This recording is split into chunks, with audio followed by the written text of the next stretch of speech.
Hey metalheads, you like tattoos? Of course you do. If you're in the Louisville, Kentucky area, come on over the bridge to Clarksville, Indiana, and get you some ink done at Ageless Art.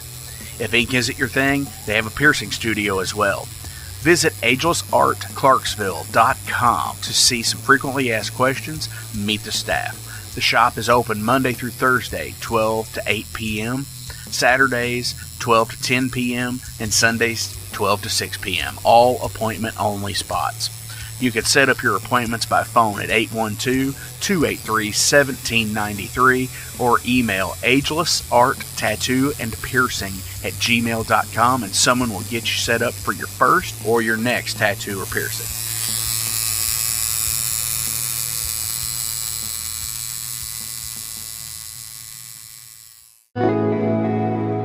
Hey, it's Jeff McNichol down here at Mom's Music, 1900 Melwood Avenue. I was just thinking, when I was a kid, the magic was at Frankfort Avenue, the Mom's Music at Frankfort Avenue, and I used to beg people to get a ride down there just to hang out with the guys and see all the cool gear. Now that I'm the owner of this store, it's like a dream come true. We're recreating the magic with the vibe that we used to have at the old store. We're carrying all the gear that you're going to possibly want. We're giving you the outstanding service and personal attention that you deserve.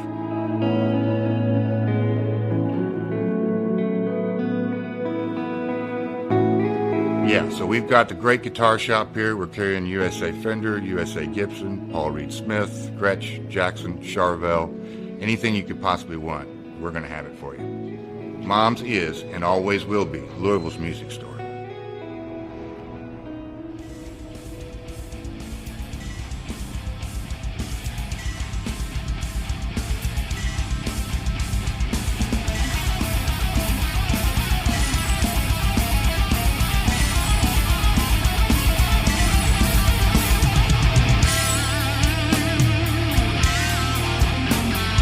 Thank you for tuning into the Metal Forge. I am Mark Jackson and I'm your host. The premise of the show is pretty simple. Awesome interviews and awesome music. If you want to contact me, hit me up at metalforgeradio@gmail.com or visit the website metalforgeradio.com. And now let's get this show on the road. Thank you for tuning into the Metal Forge. My name is Mark Jackson and I am your host. As always, I hope you all are doing well, staying safe, being positive, triumphant in life. Things are so fucking crazy right now. It's, oh my God, what are you going to do? There's so much fucking extra pandemic shit going on right now. It's almost as if 2020's coming fucking back for around fucking 2. Let's hope not. Stay safe. Stay healthy. Holy fuck. Today, I have Maniac Cop in the studio. We're going to be talking about some awesome fucking California thrash. Fucking right. Awesome shit. Joe Truck's lead vocalist. Super rad fucking guy. But before we do that, let's fucking... we know we're going to listen to them, but before we do, let's talk. I seriously hope everybody's doing well, staying safe and everything, being smart. There's a lot of shows that are being canceled again, postponed, whatever you want to say, that, you know... I know my band has had a few shows get canceled. This coming Monday's show with Black Tusk and Savage Master was canceled. And we've got a Metal Monday. We had a show in October that was planned that got canceled already. It's rough, man. You know, we really just wear your masks. If you haven't been vaccinated, please, you know, get vaccinated. You know, it's free. I mean, just be safe. Fuck. But anyways, enough of the COVID talk for now, because it seems like with the way the Metal Forge has been over the last year, it's all we fucking had to talk about.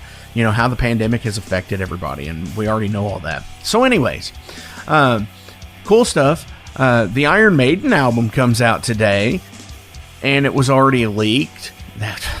I don't get it. I think it's actually them doing it, because this happened on Book of Souls also. It was leaked like 2 or 3 days before it actually came out. I think it's actually the band doing it and saying like, oh, geez, somebody leaked our album. It's probably because they didn't have as many pre-orders as they thought they were going to have. Which, I mean, it's fucking Iron Maiden. You know they're going to sell out 20,000 seat or 30,000 seat fucking arenas. And it's whatever. It's going to fucking sell 1 million copies already. So, why leak it, I guess? Metallica did that with Hardwired to Self-Destruct also. Where it came out like 2 days before everything. And then it's when they released all the videos and all that shit too. It's just weird to me. Speaking of Metallica, next Friday, the Black Album box comes out. Who all ordered that? Send me a message, shoot me an email, something, message me on Facebook, Instagram, whatever. Let me know if you ordered the Black Album box set. I'm pretty sure, because I did, I'm pretty sure I'm going to actually film an unboxing video and put it on the Metal Forge YouTube page.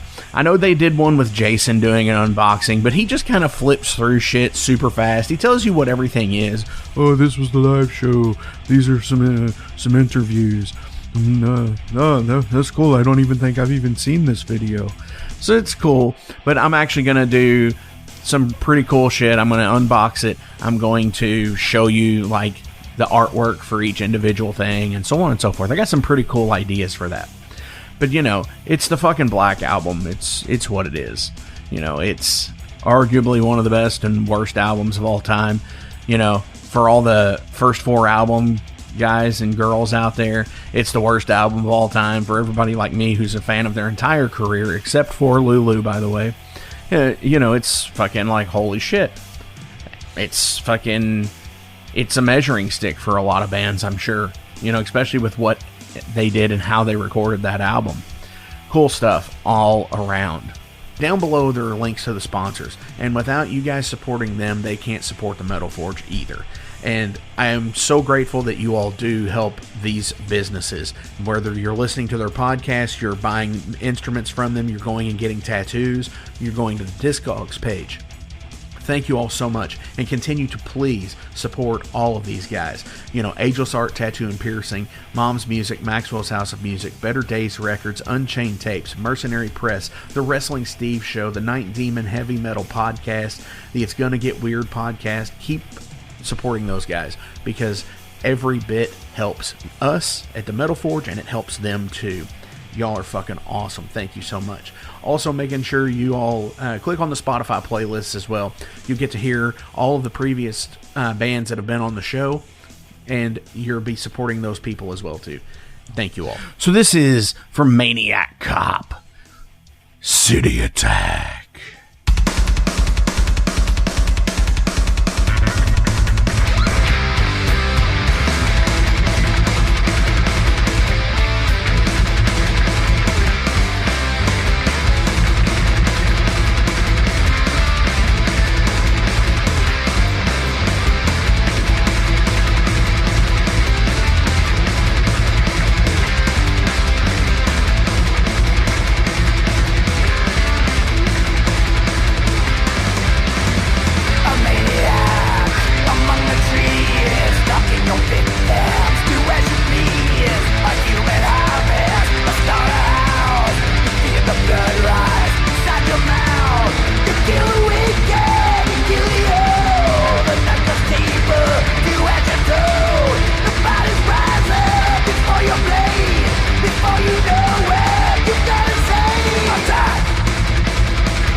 All right, metalheads, this is the triumphant return back to metal. The last couple of weeks, it's been that heavy shit, but not quite metal. So I have Joe Trucks on the line from Maniac Cop out in Los Angeles. Dude, what's up? Hey, what's going on? Dude, it is awesome. I mean, here we are. This is a Friday before a long weekend. I'm off today, and, it's just fun. Sounds good. Hell sounds yeah. Sounds like a blast. Definitely. This Monday, my band is opening up for Black Tusk. So I had to take off the Friday before it just so I could mentally get ready, because those dudes are fucking rad. Yeah, I like Black Tusk. They're cool. Yeah. But dude, we're here to talk about Maniac Cop. You all just released an EP back here in, it looks like June. Is that correct? Yes, sir. We did. It finally got released. It's been in the making for a couple of years. The members, COVID and the members moving around and stuff, we didn't get to actually finish it. So we finally finished it, and I laid down all the vocals, and it finally came out. Wow. See, that's been one of these things that's been weird to me, is like, I'm always one of those guys. It's a creature of habit. I got to have a band. I got to practice like once a week or twice a week kind of thing. Yeah. How is that for you guys? Are y'all in the same area?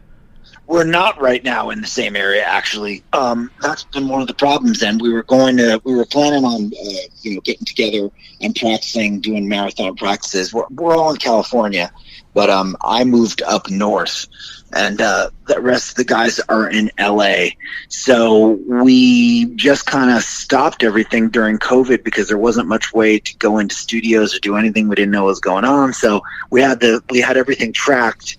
And I had to get my producer guy. His name's Dylan Brock. He did a great job on everything. He always does great stuff. He's in Orange County to kind of like piece it all together. We had to finish some leads, and then finally, after a year or so later, it all got together, and I was able to track the vocals up here when things calmed down a little bit with the pandemic and all that shit. And then I tracked the vocals, and we finally got it out. Absolutely. Now, he also plays guitar on the EP does as well. Yes, he does. He's He's pretty much a member of the band, but he wasn't a member of the playing live band, but he's kind of like a behind the scenes guy. It's really the core of the band has always been me, the drummer, and the bass player. And we had a couple of guys who were in the band for a while playing lead, and ended up all three of them played on the EP, including Dylan. And now it's in limbo whether those guys are going to be playing out live with us. So we don't know right now exactly what's going on with them. But I've got a new guitar player called Gage, and he's ready to step in on one of the lead parts. And then we have a couple of other prospects if the guys in LA don't end up following through with being in the live band. Absolutely. It seems like that is a thing more and more common these days, where most bands anymore, everyone in them has something going on. Yes. Sometimes I feel like I'm the only guy in any band that doesn't have another band of some sort. Yeah, I haven't been in a band where like most of the members were in other bands in a really, really long time. It's almost like those days are gone where it's just you just do the one band. I mean, even big bands, all the big bands right now, I was just watching Danzig play at Psycho, and everybody in that band is in other bands. So it's pretty much, Johnny Kelly and Tommy from Prong and Steve Zing, and they're all in other bands. They're all in like other full-time bands. So it's not like there just aren't really that many bands where people aren't. I mean, the older bands seems like are the only ones, the really older bands like Priest and Maiden, those bands seem to be the only bands left that they only do that one band, and that's it. And even still, even with Maiden, that's not entirely true anymore, because British Lion is out now, and that's a Steve Harris project. Right. It's true. Which is always weird to me, because it's like, is he writing the songs in British Lion also? Because he's writing them in Maiden. So is it like the songs that are not Maiden to be Maiden? You know what I mean? Maybe. Could be. Which is definitely really cool. Definitely could be. He's a great songwriter, no doubt about it.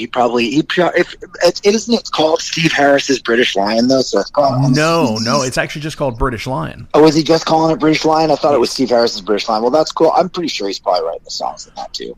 Which is interesting too, and not to skew off on a weird tangent on Steve Harris. Oh, it's all right. I love Steve Harris. But his sons are also in the band called the Raven Age. Okay. Which you would think that he would be playing with them as well, but he's not. But this British Lion thing is just something completely different, which is cool. Yeah. But there are so many bands out there, like what you said, everybody's in another band. Like Midnight, you were talking about, watching Danzig at Psycho Las Vegas. I was watching the Midnight performance from. Oh, they're all from other bands. Yeah, they're all in other bands. Yeah. It's like, what the fuck? Midnight was like a side project that went bigger than all the bands that those people are in. That's what happened. Midnight was supposed to be like not goofy, but kind of goofy, because the lyrical content's a little bit goofy at times. I think tongue in cheek on purpose. You know what I mean? And it was supposed to be kind of like it's kind of like Ghoul type thing. Ghoul also, everybody in Ghoul was in other bands, and then Ghoul became the biggest band. It's weird. That happens a lot of times, and with Midnight, it definitely happened. I think Midnight outshined all the bands that all those guys in, and they just do Midnight almost full time now. It seems. Right. Well, I know Maniac does a lot of stuff on the side still. He has his own stuff, and he has Vandalis, and there's quite a few other things that he's part of. But for sure, it's awesome stuff. So yeah, it's great. So you said this EP, took a couple of years to get out. Yes. I mean, other than the pandemic, it would have been done. It would have been done pre-COVID. Oh. It would have been completely done. It would have been done. I don't even, at this point, I'm so lost in when everything started and ended. It would have been done before all the shit hit the fan. Because we were like working on it, and I was going to LA all the time because I owned a tattoo shop down in LA as well as one up here in Northern California. So I would go down and tattoo at my tattoo shop down there, and when I was down there, I'd record. Because I've also got a Doom thing that's really cool that I do with the bass player from MANIAC COP as well. And then a black metal thing that I also do that I do with some guys down in LA as well. That also is kind of well known. It's on Iron Bonehead, and that does pretty well. So I would record with all three projects. MANIAC COP is kind of probably one of the newer projects or bands in general. If you take the other bands that I'm doing into consideration, they've been around a little bit longer. Right on. So whenever y'all do write music, how does this process work for you guys? I'm like the Steve Harris. I bring in I bring in songs almost done. So I bring in like songs about 80%, 75% finished. And those guys, and then we flesh them out. We just flesh them out. I let everybody kind of just like put in their input, change here, should we modulate up full step, blah, blah, blah, blah. And then like 25% of the rest of the song gets written by the whole band. And then everybody just does their thing as far as their leads go. And, but I kind of have it plotted out. And then I do vocals dead last. Definitely. I write lyrics and do vocals dead last. So I kind of like let the song just be created. I'll come in with the sketch, then it gets finished into the full painting, and then once the painting's done, I add my lyrics and finish it up. Awesome. So you're actually putting in all the rhythm tracks on your own and then bringing it to the rest of the band. Yeah, I honestly, I'm not the greatest guitar player, but I can play guitar and bass pretty well. I'm a really good rhythm player. So I'll come down with like riffs, and I'll literally just hum things. And Dylan, again, I'm shouting Dylan out, Dylan Brock, and I sit by the console and we demo stuff. And I'll be like, when I brought, like, say, Darkness of Light, a song like that, Darkness of Light, I just literally was at home and I put in my voice memos and I sung it into my voice memos, and then I came down and I knew exactly what I wanted to do with it. I was like, this is going to be a Maiden type vibe, galloping beat, harmonized guitars, guitar harmony, blah blah blah, and then we just fleshed it out. But I knew what it was going to be like. I'll write songs in my mind and I come down, and they all almost 90% of the time come out exactly how I envisioned them in my mind. And I'll hum into my voice memos on my phone, and I do a lot of writing like that, or I play a guitar riff into my phone, and then I just finish it up with Dylan. And then we bring the guys in. Awesome. Yeah. Welcome to the night. You think you know Night Demon? Then the Night Demon Heavy Metal Podcast is for you. Step into the darkness as we peel back the curtain to give you an unprecedented, all-access look into the mind and the heart of the demon. We're talking band history, song analysis, studio anecdotes, stories from the road. It's everything a diehard Night Demon fan could want and more. This is the only place to learn the inside scoop, the deep dive trivia, the untold tales from the band members themselves and those closest to the Night Demon story. Need more? The Sacred Night Demon Crypt will be pried open to reveal demo recordings that have never before seen the light of day, all with in-depth commentary by the band and the people who were there for the writing and recording process. This is a gold mine, a treasure trove of all things Night Demon.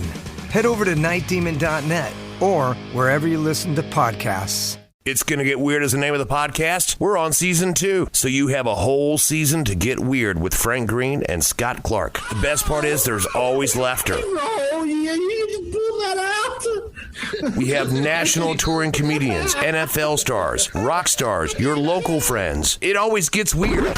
Weird answers. Have y'all ever snorted coke off of a 78 Pinto? No? You ain't no man. Weird questions. Who had a bigger cocaine habit, Jock Sutherland or Kaywood Ledford? Neither one, because they stopped beating their wives. And weird we never even thought of. Well, no. My friend is on acid, and I sent my friend to go find a payphone so that I can call and turn myself in for murdering this guy and ruin my life. We love all types of people, but we don't love all people. Weird. It's Gonna Get Weird is the name of the podcast, available everywhere. And thank you to Big X Sports Radio for being a proud sponsor of It's Gonna Get Weird. Frank Green, Scott Clark. Yeah. And I think a vocalist who can actually do that, because ultimately, you know, if you're writing lyrics and any kind of vocal melodies or anything, it does help to be able to play an instrument where you can just sit there, you can get that idea out. Yeah.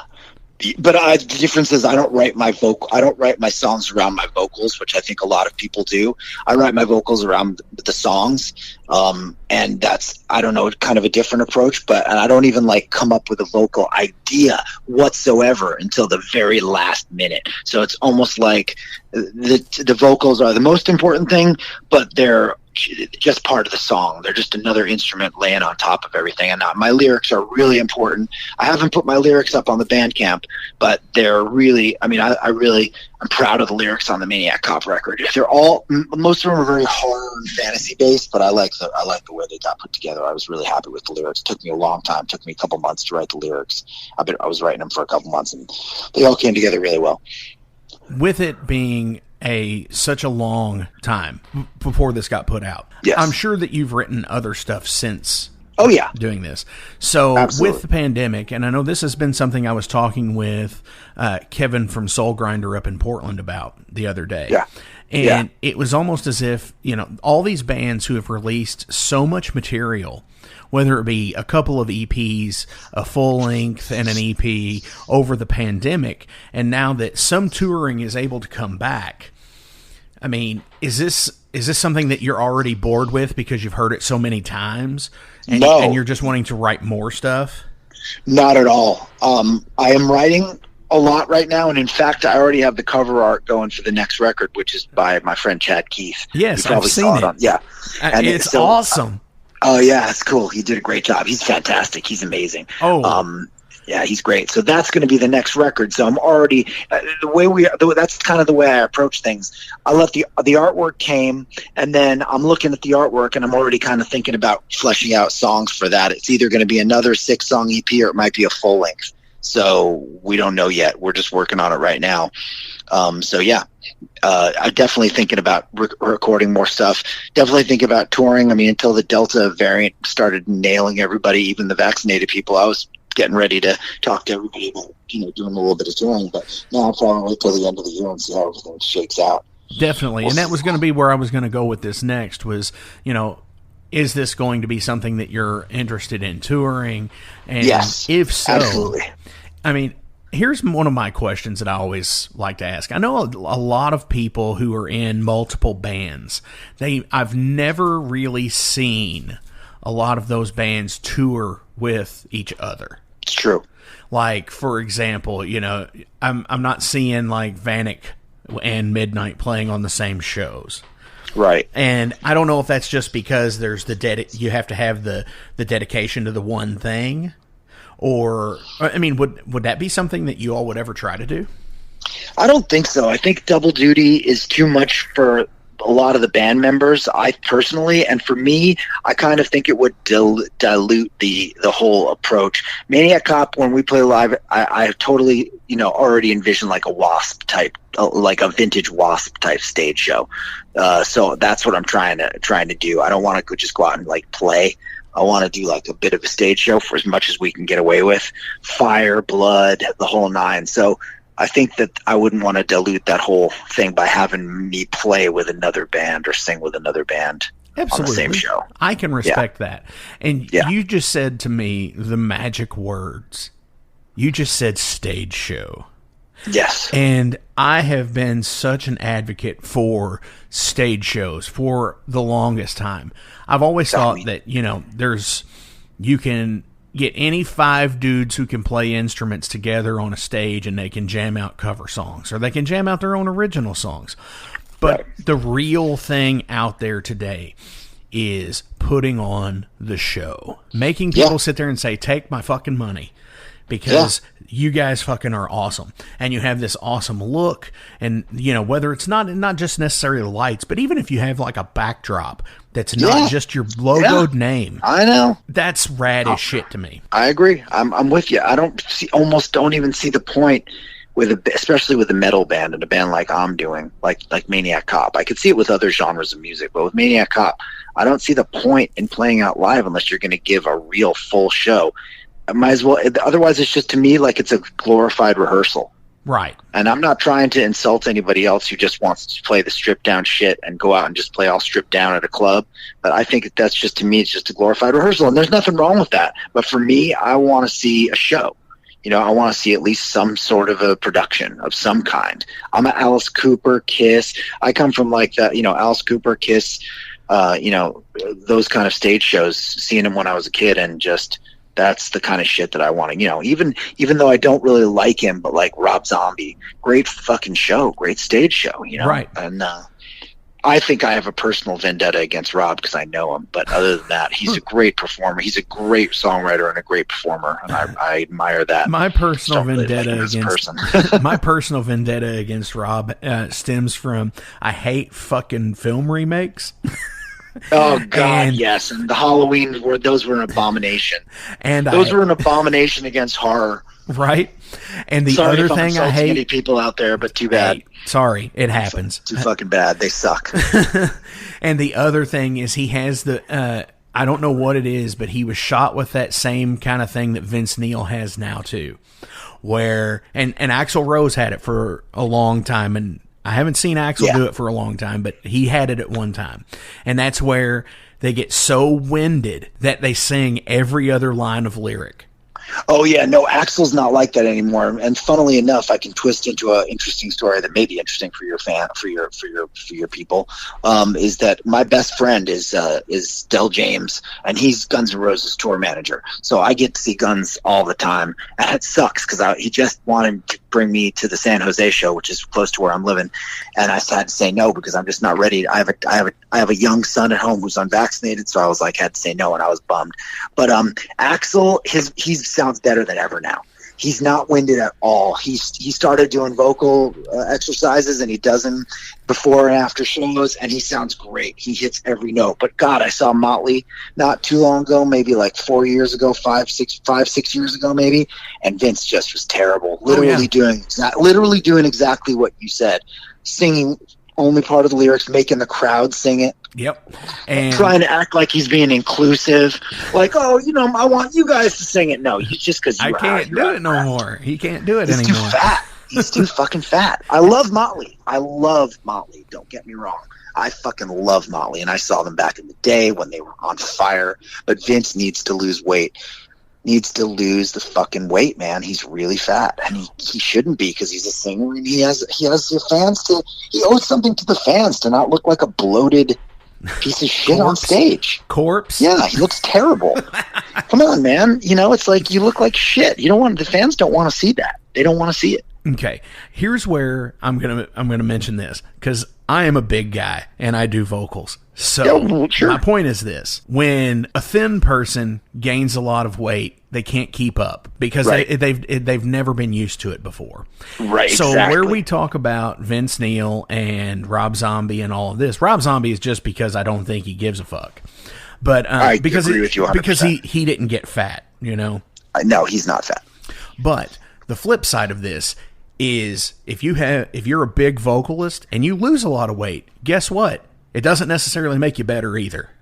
No, John Popper from Blues Traveler, that happened. He lost his entire vocal power when he lost weight. So did and Meatloaf. By the same, and so did Meatloaf. He fucking could barely sing. And there's a lot of people like that. And I was going to tie it into something too about somebody gaining weight. Oh, and big vocalists. I got 2 words for you. Steve Grimmett. Fucking sings his ass off. Has always been a big guy. Oh yeah, sings his fucking ass off. There's a lot of bigger dudes who can totally wail and sing metal and sing all kinds of genres of music. But it's true, when they lose, a lot of them, when they lose weight, that's where their wind was coming from. From the power whether of being it be big. Power, whether it be timber. Yeah, you know they'll lose a lot of that real behind it.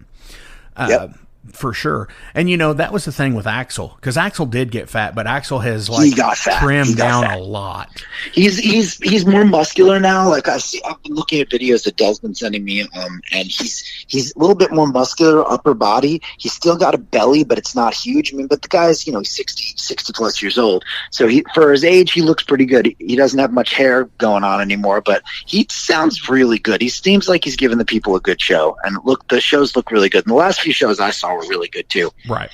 It wasn't like that Brazil show back in like 2007 where he was wearing the Dick Tracy like yellow jacket. Oh, I know. That was embarrassing. Well, he had a lot of bad phases. Axl made some mistakes along the way, and now I think they're back on track.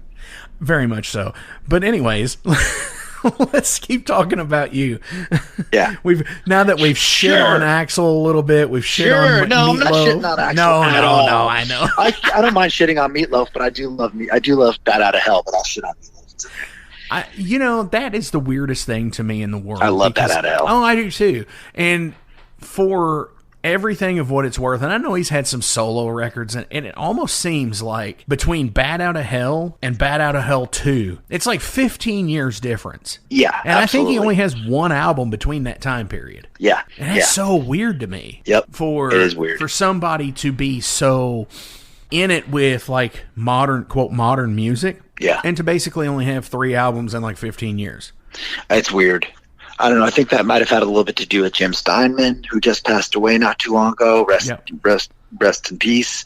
I almost didn't notice because of all the shit going on with COVID. Oh, I know. That was a bummer. A lot of people died during the pandemic, and a lot of people didn't notice because they were so busy trying to stay safe or whatever the fuck, you know. But I agree. 15 years is too long. It's a long time. I've always had this weird thing, and I don't know the exact wording to use for it, where I don't know if it's disdain maybe, that bands who take a ridiculously long amount of time to create follow-up albums. Tool has done it. Metallica does it now. Guns N' Roses. Guns N' Roses is a weird thing because I think Axl I think he couldn't get a band that he liked together before doing it. Yeah. He also didn't know which direction he was going. I think he was trying to gauge what was popular, and that's why he went like 9 Inch Nails-y, and he went this way and that way when he should have just made another Appetite for Destruction type album. Right. Yeah, it might not have been so well received then, but now it would be a classic. You know what I mean? And I just think you got to fucking ignore trends and do what you want. And that's the thing. I've gotten a bunch of like blowback.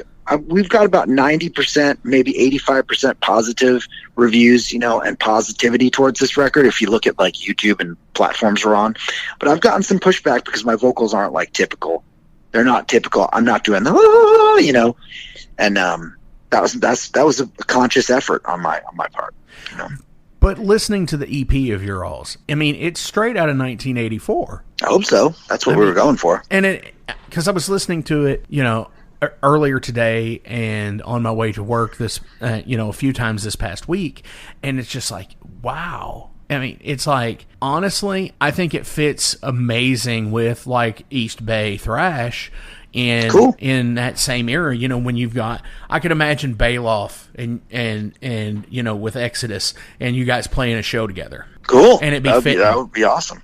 Those guys all love that straight up metal stuff. That's the thing. The thrash guys, they didn't listen to just thrash. For the most part, they all listened to regular, straight up, either new wave or British heavy metal or just regular heavy metal. In fact, not a lot of people know this, but the band that Lars and Metallica bit so hard, besides of course Motorhead, is a band called Savage. And Savage were like a very underrated new wave of British heavy metal. Or actually, you know what, they might have even been American. But whatever it was. No, they're British. I don't know. I don't want to be quoted on that. Anyway, fucking killer album, totally underrated, totally under the radar. If you listen to it, it is Metallica. It is that early Metallica stuff. And it's just straight heavy metal. Battle Axe, Savage, all that stuff. That's what I was basing this entire vibe of the band on.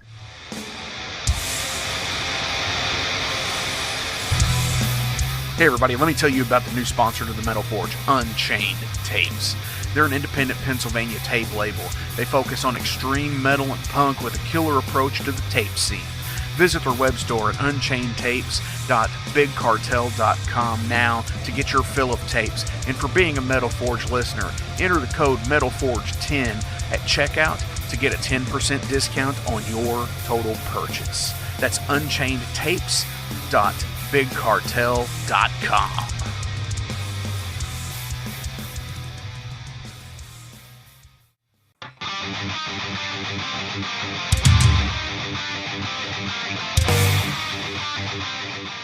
Hey, let me tell you guys about Mercenary Press. They're an independent London label and distributor of all things metal. Mercenary Press delivers the goods from their own independent zine. Trust me, you're going to want to get in on that.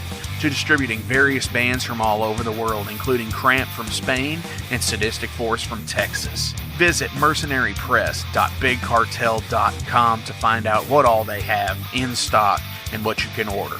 And for Metal Forge listeners, enter code METALFORGE to receive a discount on your total purchase at mercenarypress.bigcartel.com. Check it out now. So the EP was released back in June. We've already established this.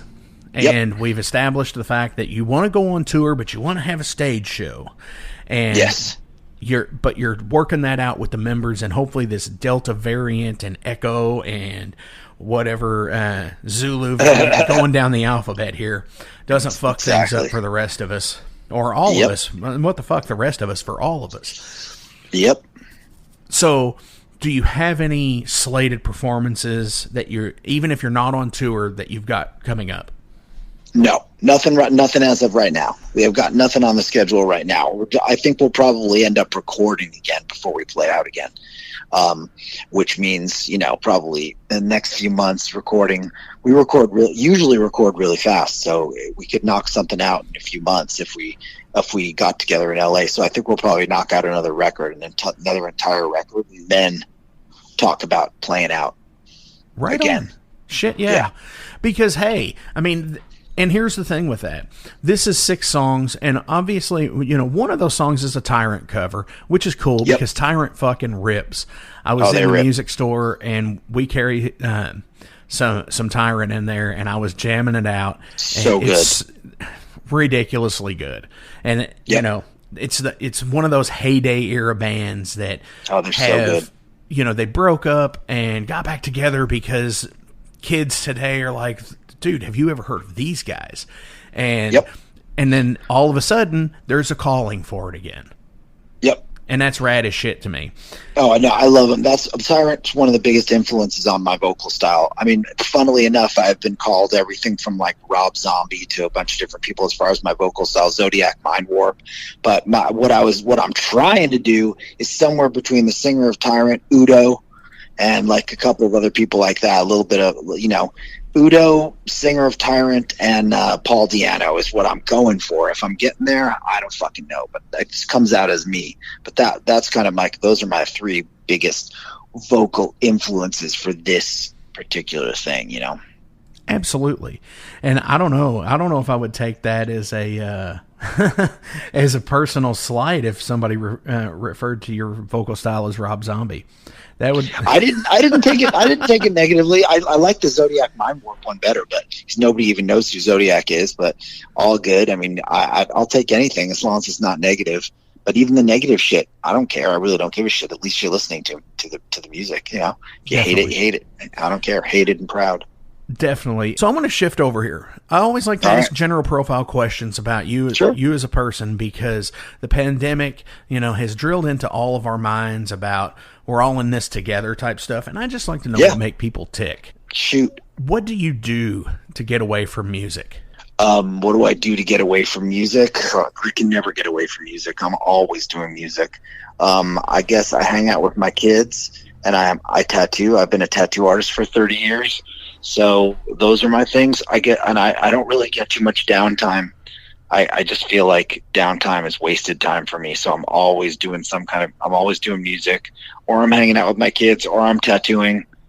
That's about it. Definitely. So, real quick tangent question here. So you've been tattooing for 30 years. Mm-hmm. That's rad as shit, because I know technologically how things have changed for tattoo artists. Going from these, a lot's changed. Yeah, going from the machines that are the quintessential machines, the ones that make so much noise, to these ones that are now wireless machines and almost make no sounds at all. Yeah, I never really changed. Rotary machines, which is what you're talking about, the wireless rotary machines have always been around. Those are jailhouse machines. Those are the original tattoo machines. Okay. The original tattoo machines weren't coil machines. They were like rotary machines. So it's a spinning motor that goes round and round and makes something poke out over and over again. The coil machines, they've been around for a really long time too. But the rotaries are just jailhouse machines that you could make with a Walkman. They're just made them way better and made them, just more sophisticated. But both machines have been around for a really, really long time. And the wireless thing, I don't get into any of that stuff. That's gimmicky to me. I guess it's just easy because you don't have a clip cord that's kind of encumbering you in some way. But for me, I still use the wire. I still use the rotaries and coils. And I've been using some of the same machines for the last 25 years, and it's all the same to me. So the technology, only thing that's changed is that I draw on an iPad, and it's made my life so much easier. So all my drawing is digital. That's the only thing that's changed for me. Sweet. That's rad. What song could you never tire from listening to? That's tough. In metal, maybe Wasted Years by Maiden. I never get tired of hearing that song. I think I covered it in a band I was in. I'm like Overkill by Motorhead. There's so many. Definitely. And then I was a big punk rocker for years. I was into punk and metal, but I was playing punk back in the day. There's just so many songs. I don't know, but that's hard. That's hard. No, those two just popped into my head. Yeah, I could definitely see Wasted Years and both Overkill. Hell yeah. Yeah. What is something you've always wanted to do, but you're not coordinated enough to do? Play lead. I feel you. For sure. That'd be a shredder. What is the worst album by your favorite band? Oh, let me think about that for a second. Who is my favorite band? But can it be a favorite band? Sure. Worst album by a favorite band, because I don't really have a favorite band, because there'd be a favorite band in every genre And then you would be subgenre of everything. Well, this is power metal, and this is thrash metal, and this is. I would say that last Ozzy album by Ozzy, because Ozzy's one of my favorite artists of all time. Black Sabbath, bar none. I love it with Dio. I love it with Ozzy. But I would say that last, maybe was it one before the last, the one with Scream on it? That was the next to last one. Next to last. That's what I was gonna. I was gonna say. Album. I was actually gonna say, because the most recent was Ordinary Man. Yeah, and that wasn't that bad. No, the second to last one, the one with Scream on it was fucking putrid. Terrible, and the one before that was terrible. Black Rain. Yeah. Oh, bad. So bad. Yep. Priest or Maiden? Oh, for me? Yes. Personally, Priest. Right on. Absolutely. No, not even a contest. Although I love them both. Love them both. But Priest for me, better songs over a longer period of time. Or Maiden has incredible songs for a shorter amount of time and then comes back with another album that's great, but they've had some turkey albums as far as I'm concerned. Especially in the 2000s era. Yeah. And they should have just saved it up and put the best songs and done less albums. But Maiden is one of I think, a way harder working band than Priest ever was. Maiden's like a machine. It's like a corporation. They're always working. And everybody has their part. Play. Yeah, they work. They just work. Whereas Priest kind of tours and then they don't and then they do and blah blah blah. They take it a little bit more relaxed. Whereas Maiden is just one of the hardest working bands ever in heavy metal or rock and roll. Period. I mean, they just never stop fucking touring ever. You're definitely. I think Priest did do that to a certain point. Up until Rob left in like '92. Yeah, exactly. And then I think that hurt the rest of the guys in the band and kind of made them a little bit disillusioned. And then it was 4 years before Painkiller came out? Didn't it come out in like 96 or some shit? Yep, 96, yep. And then they had the other album, and then Rob came back in like 02. Yep. And it's just like, and then since 02, they've been that very much on again, off again band. Yep. I just saw them though. I haven't seen them yet. 2-3 years ago, and again, because I saw them on the British Steel tour too. But I saw this tour. This was Saxon and Black Star Riders. Ricky Warwick, who's a good buddy of mine too. He was the Thin Lizzy, the replacement singer. Talk about getting shit on. But he didn't get as much. He didn't get as much flack as you'd think because he is Irish. And he is from, he's from Belfast. So he got a little bit of a pass. But that tour was so good, and Priest was so great. But you know what? Saxon was the dark horse. Almost all original members, they were so goddamn good. I couldn't even believe it. They were so good. They did everything. And I was looking, and it's like almost all original members still. I couldn't believe it. I saw him in 2015 on Motorhead's last tour. Awesome band. Awesome band. So great. I love Saxon. What was your favorite TV show growing up? Oh, The Odd Couple. Nice. Hell yeah. What was the first concert you ever attended? Electric Light Orchestra at Madison Square Garden. Damn. I don't even want, if I tell you what year, it'll date me. I mean, 75. Oh shit, really? Uh-huh. Dude. That's like perfect time for them. Oh, it was amazing. Dude. And then after that, I saw Yes, Pink Floyd, Animals tour, Yes on the Yes Songs tour, or it might have been Tales from Topographic Oceans, Floyd on Animals. What else did I see? Aerosmith, Night at the Ruts, Kiss, Destroyer, and Love Gun. Shit, I've seen a lot. Holy shit. Didn't get to see Zeppelin, though. Could have seen Zeppelin. Had the tickets. Didn't go. Like an idiot. Dude, that's rough. Beer or whiskey? Oh, God, that's beer. Definitely. Metalheads out there are interesting people. We're creatures of habit. Okay? Absolutely. So, is there one song that you listen to before every performance? I always listen to British Steel by Priest. That record just always gets me going. So I would say maybe, I'm trying to think, Metal Gods, maybe. Oh, of course. Yeah, definitely. That record, that's an always on a rotation record for me. It has been since the day it came out to now. Still play it nonstop. And I absolutely love the classic albums for British Steel. The documentary where they give away how they make the pots and pans. You mean the pots and pans? The silverware, yeah. The silverware on Ringo's marble floor. And then you listen to it and you can hear it for the stomping of the metal gods. It's so cool. And I love that ambient, like, bullshit. Let's face it, it's bullshit that they're putting in there. Yeah. To get that sound, to get something to thicken up. Yep. Something, like where they throw the glass bottle in Breaking the Law with the siren. It's like, great. Who thinks of that shit, really?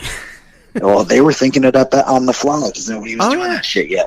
They were inventing shit. They didn't have any encumbrances of like what you couldn't do. So they just did whatever they wanted to do. That's what makes all those great early bands so great, because they're not thinking, oh, what would this band have done?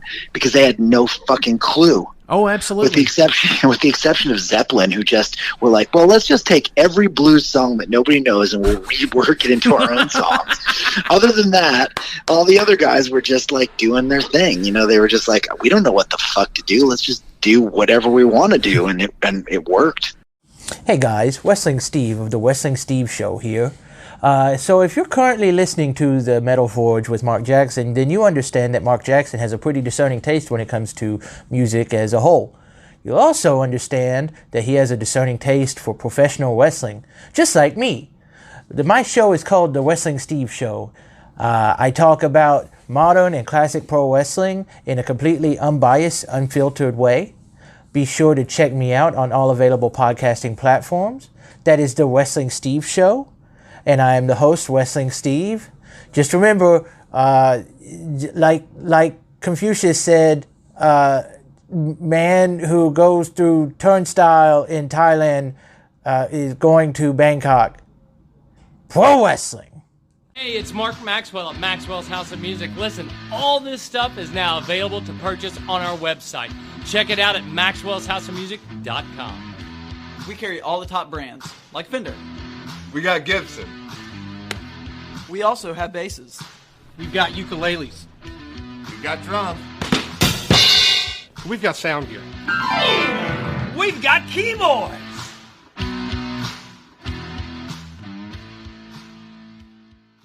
So also with, metalheads being creatures of habit, we're also really eclectic people. We go on tour, we see weird shit, we buy weird shit. What do you collect? Oh, I collect vinyl, and I fucking collect shoes, man. Cowboy boots and shoes. I'm like a shoe person. I'm like a chick when it comes to shoes. I've got so many goddamn shoes. I collect vinyl mostly, and I also collect toys, like weird Japanese and weird freaky toys and stuff, and like eclectic stuff, and a lot of like occult related things that are like antique occult trinkets and necklaces and pieces of ephemera and stuff like that. My house is full of that kind of stuff. Definitely. So what's the most obscure weird thing that you have?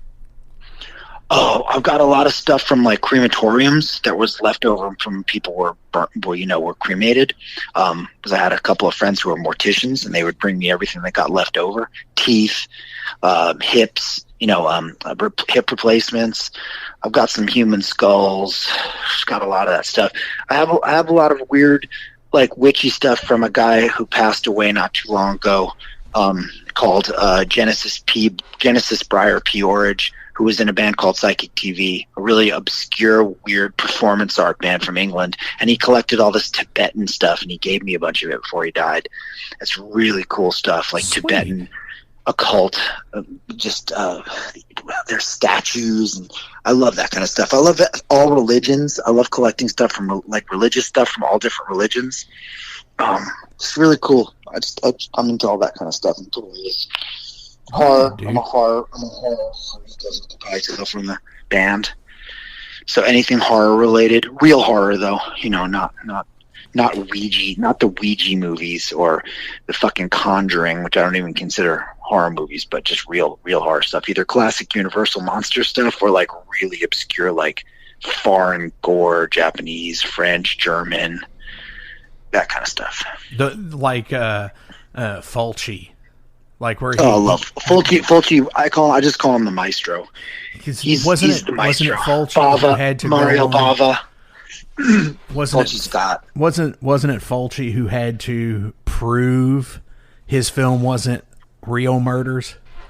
Oh yeah, especially the eye being gouged out in Zombie, the eye being poked out. Yeah, because he used a lot of real like animal stuff and a lot of his entrails and stuff. And Romero did it later too. Romero did it in the later movies too. He used like real entrails when they pop open the stomachs and it's real like guts from real animals. That works way better. Now it's all fucking CGI. So I don't sausage casings. Exactly. I like CGI in sci-fi. I can deal with it in sci-fi movies, but I don't like CGI in horror. Yeah. I like real horror. I like real effects. And they still use them. From time to time. Definitely. You can use CGI for like the set dressing and the production design, the backgrounds, but as far as effects go, like blood, I don't like CGI blood. Oh no, it looks like CGI. It looks like fake blood. It looks like an Instagram filter. It's fake. I want to see a burst out of a squib popping open on the person's chest. I want to see them explode for real. I want to see scanners when the guy's head explodes and it's a real effect. I don't want to see CGI like that. I like CGI, but it's not for horror. Here is something that's so funny that you brought that up. There is a friend that I have, and shout out Matt, I love you. And he makes hot sauce, and it's cool. It's so awesome. But he has a hot sauce that's like it's a pineapple like hot sauce, so it's got this yellow tint to it. And every time I see it on his page, the first thing I immediately think of is the finger scene in Phantasm. Oh, totally. Because who knows? That was like some yellow porridge. That was like some yellow porridge shit. It's so great though. That the budget for that movie, Coscarelli made that movie on like, I don't even know if you could make 5 minutes of a movie now for what he made that movie for. It was like $1 million. It cost like $1 million or less. It was less than $1 million. I don't even think it was that. I think it was. I mean, we could easily look it up. It definitely was less than $1 million. I am definitely doing that as we speak.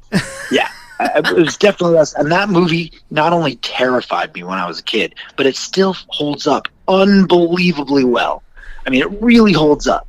So does 2. 2 is great too. But it has James LaGrosse in it, and James LaGrosse is great, and the double shotguns and the quad barrel shotgun. It's totally, the best. And he had enough money to have the little shrunk down dwarves be actually more realistic, and everything. He upped the ante, and just the whole set design. You could tell that they were like, all right, Phantasm made you millions of dollars because it did. It was a huge hit. So here's a bunch of money, make a better Phantasm, and he did. As long as Reggie's in there, I'm cool. Reggie definitely with the Reggie, the man.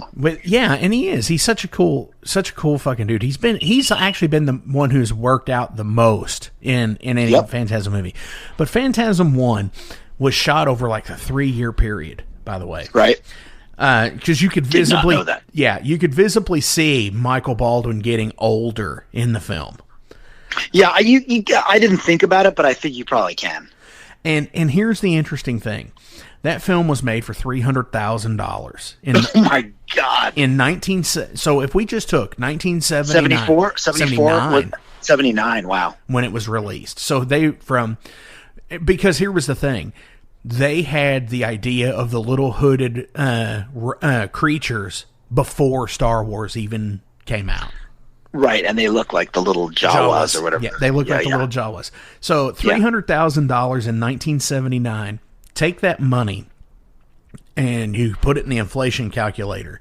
Would have been just over $1 million. It would have been $1.1 million, which is still nothing. for what it is now? No, I mean, and that movie has made over $22 million. Oh, I'm shocked. Absolutely. In 42 years. Absolutely. So, yeah, definitely love that. But yeah, the hot sauce that it is, I mean, I'm sure it tastes amazing, but just based on the principle that it looks like the tall man's blood. I'm like, Totally. It looks like exactly. The tall man's blood. That finger, it's so great. I love that. And such, you talked about the practical effects and that little finger with the wire in it, how they did the thing, And how they did the effects for the Guardians, for the little Sphere Guardians, the Sphere Watchdogs. That thing is, they're so great. It's so well done. And there's one scene in there that I absolutely love. And you really, if you're watching it on film, you can see it.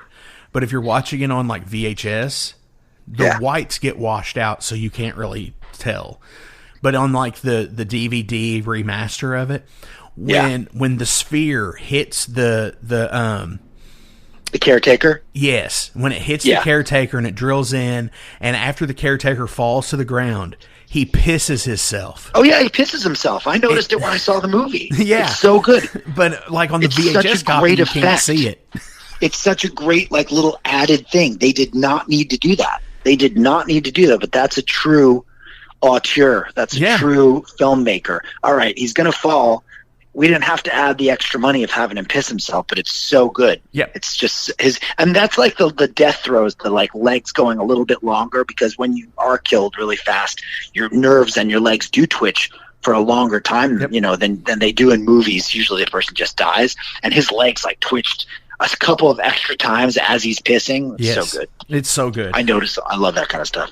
So you've already answered my next to last question, which was, what album would be an absolute playthrough for you? You've mentioned it a couple of times on here, so we're just going to use British Steel as that answer. Absolutely. Because, like I said, you've mentioned it a few times, and it is an absolute playthrough. I agree with you 100%. So I have one more question, but before we ask it, do you have any shout-outs you want to give? Oh, shout-outs. I definitely want to give a shout-out to Metal Forge Radio, for sure. Oh, dude, thank you. Chad Keefe for doing that great artwork, and Andrei Buzikov, who did the first artwork for the first EP. He's amazing, too, another great artist. And I want to give a shout-out to Dylan James, who's produced the record and put it all together and waited around while, pandemic happened and all that shit. And to the guys in the band, Sharkey, bass player, John Sharkey, and Joe Bundock, the lead guitar player, who laid some fucking shredding leads down on this record. Drummer Scotty Slam, really solid drummer. That's about it. Hell that's about yeah. it. All the metal gods. Definitely. Fuck yeah. And as always, links are going to be listed below. So give a like, share, a follow, buy some merch from these guys. Whatever you can get, buy it from them. Go on their Bandcamp page, buy this EP, because it's fucking rad as shit. And it's getting the seal of approval from me, absolutely. Thank you, sir. So, final question. Yep. What album changed your life? Oh, Kiss Alive. Absolutely. Absolutely made me want to play music. That was it for me. That made me decide to become a professional musician. Sweet. I was at the record store that I work at part-time this past Sunday, and somebody came in, and Kiss just recently released a vinyl comp. It was from Japan, off the soundboard in like 1980. I heard about that. Yeah. The Ozzy talked about it on Ozzy's Boneyard. Yes. And what's interesting about that to me is the guy was like, hey, man, is this any good? And he was buying it, don't get me wrong, because he was the big fucking Kiss fan. I was like, well, it is a soundboard recording, so it's pretty much what it is. I'm sure they're not going to let anything subpar out. I mean, it's fucking Kiss, for God's sakes. Right. And I mean, it had a $50 price tag on it. And I'm like, I've heard all about it. But to me, the interesting thing about it is like, he asked, is like, well, they don't everybody else does this. Everybody else releases shows. No, Kiss don't really ever do that. So it's got to be something good. But, when it comes to Kiss, they've had, 3 giant live albums. Yep. that have went crazy in sales. So, I mean, it's like, you know, it's not one of those, but I'm sure it's not far off. Yeah. Yeah. And he was like, wow. He's like, I wouldn't have thought that anybody would have said it like that. He's like, I know I'm going to buy this now. I was like, awesome, dude. I mean, because, hey, it's like, it's what you like, you know? And Alive, you know, that's almost one of those albums to me that, like Mike Myers refers to with Frampton Comes Alive. It's one of those albums to me that everybody has. Absolutely. Whether it be, you know, your parents had it or your siblings had it, but like everybody has it. It was issued in the mail with samples from Tide. You know, it's one of those things. No doubt. Absolutely. Absolutely. And fucking rad shit. Alive is still to this day. I'll put it on and be mesmerized by it. I still listen to it all the time. Dressed to Kill also I still listen to it all the time. Definitely. Because it's one of the even though it has Rock and Roll All Night, the rest of the songs on it are not often played songs. Oh, no. Like they're obscure they're all obscure Kiss songs, Room Service and, you know, Ladies in Waiting. Great fucking songs, but they never play them live, ever. And with Dressed to Kill, I think that's the last, like, Before We Made It album for Kiss. Absolutely. That was the last Hungry album. Yeah. And then Destroyer happened. And it's just Destroyers. And then it's Destroyer, like, though. Jesus. Then they were mega. I actually, you know, I did lie here. I am going to ask you one more question. You sit there and you told me that the first concert you ever saw was ELO at Madison Square Garden in 1975. Yep. Were you one of the lucky individuals to see Kiss at the early stage like that? Yeah, I saw. Well, earliest I saw them was Destroyer, and then I saw Love Gun. 76. Yeah, 76 was the first one I saw. Yeah, Jesus, really good, really great. But I was already such a Kiss freak by then.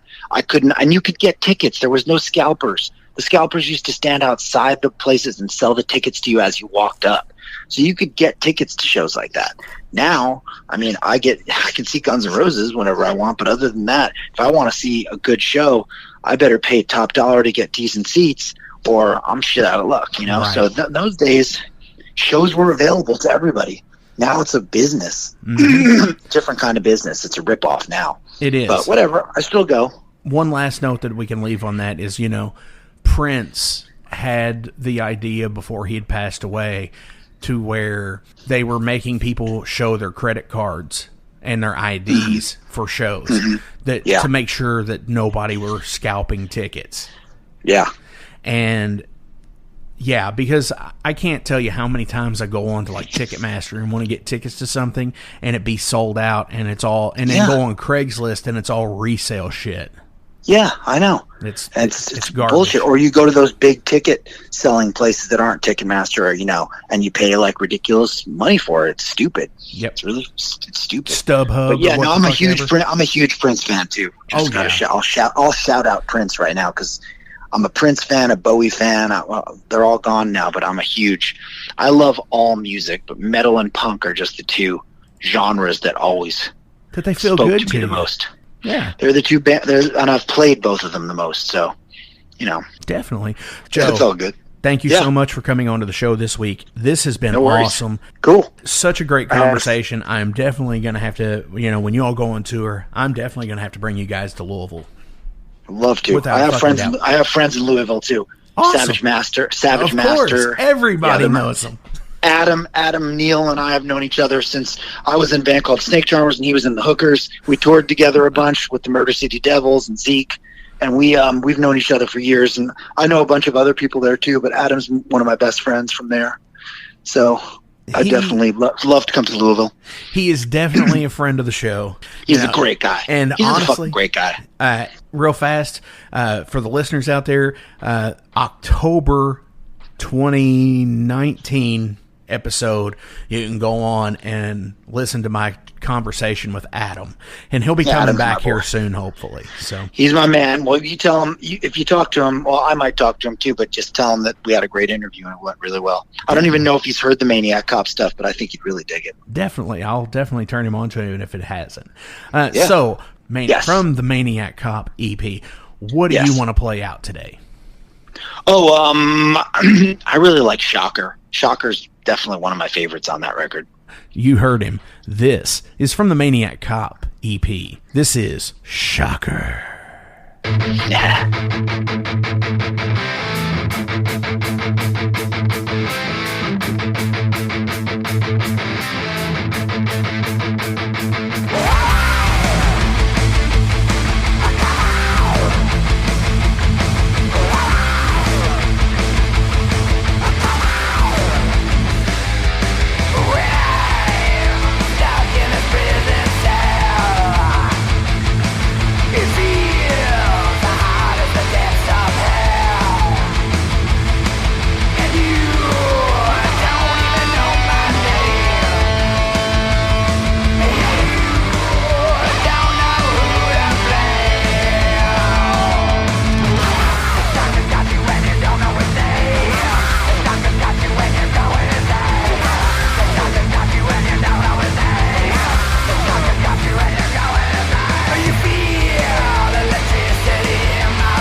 Hey, thank you all for tuning into this week's episode of The Metal Forge. I want to take a minute to remind you guys about the Patreon page. Over on the Patreon page, we have the tiers set up to support the production of the show. We feature the Down and Dirty, which is just $1. There's nothing special for that one, it just sends me a thank you because every dollar helps. Then there's the Double Down and Dirty. Much akin to the Down and Dirty tier, everything helps produce the show in the end. You make your presence known, and I appreciate that more than you realize. Thank you for being a dedicated friend and supporter to the Metal Forge. By selecting that tier, you will receive some cool Metal Forge stickers in your mailbox. Now, we're really going to start pounding the metal madness with the Apprentice Metalhead for just $5 a month. By becoming an Apprentice Metalhead, you'll be given early access to the shows, published 24 hours before everyone else gets it. You're also going to receive 3 entries in any contest that we do here at the Metal Forge.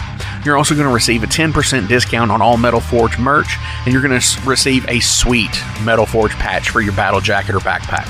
And now, here is the big one. This is the Master Metalhead for just $10 a month. By becoming a Master Metalhead, you will receive a hand-numbered Metal Forge Master Metalhead membership card. You're going to be given early access to the shows as well, with 36 hours before everyone else. You're going to receive 5 entries in any contest that we do here at the Metal Forge. You'll be able to submit audio questions that I will use on the show of you asking questions to the upcoming guests. Remember, timing is everything, and you will need to keep up with the upcoming guest list on the website. You're also going to receive advanced knowledge of any new merch coming out and be given a 25% discount on all Metal Forge merch. And you're also going to get all of the other rewards from the other tiers. So visit patreon.com/Metal Forge Radio today and help support the Metal Forge. Rock on.